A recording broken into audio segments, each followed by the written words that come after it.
ശബരിമല സന്നിധാനത്തെ ഉത്സവാന്തരീക്ഷത്തിലാക്കി പോലീസുകാരുടെ കർപ്പൂരാഴി. ഇന്നലെ വൈകിട്ട് ദീപാരാധനയ്ക്ക് ശേഷമാണ് ശബരിമലയിൽ പോലീസുകാരുടെ കർപ്പൂരാഴി നടന്നത്.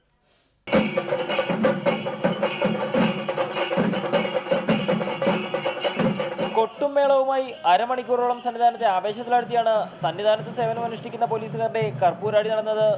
തന്ത്രി മഹേഷ് മോഹനർ ദീപം പകർന്നതോടെയാണ് ഘോഷയാത്രയ്ക്ക് തുടക്കം കുറിച്ചത്.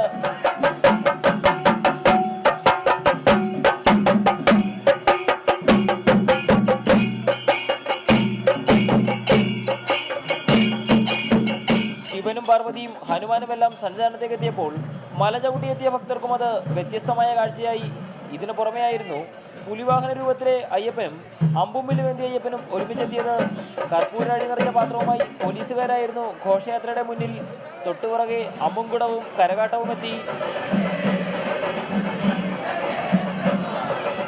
തപ്പിന്റെയും തകിലിന്റെയും ആഘോഷവാദ്യങ്ങൾക്ക് പുറമെ പഞ്ചവാദ്യവും ചെണ്ടമേളവും അകമ്പടിയായി എത്തിയപ്പോൾ സന്നിധാനമാകെ ശബ്ദമയമായി. മണിക്കൂറുകളോളം കാത്തുനിന്ന് മല ചവിട്ടിയെത്തുന്ന തീർത്ഥാടകരടക്കം പ്രകടനങ്ങൾ ആസ്വദിക്കുന്നുണ്ടായിരുന്നു. സന്നിധാനത്ത് തിരുമുറ്റത്ത് നിന്ന് ആരംഭിച്ച കർപ്പൂരാഴി ഘോഷയാത്ര മാളികപ്പുറത്തെത്തിയ ശേഷം വലിയ നടപ്പന്തലിലൂടെ 18-ാം പടിക്ക് താഴെ എത്തിയാണ് അവസാനിച്ചത്. ക്യാമറമാൻ ഷമീർ പത്തനാപുരത്തിനൊപ്പം എസ് ശ്യാംകുമാർ, റിപ്പോർട്ടർ സന്നിധാനം.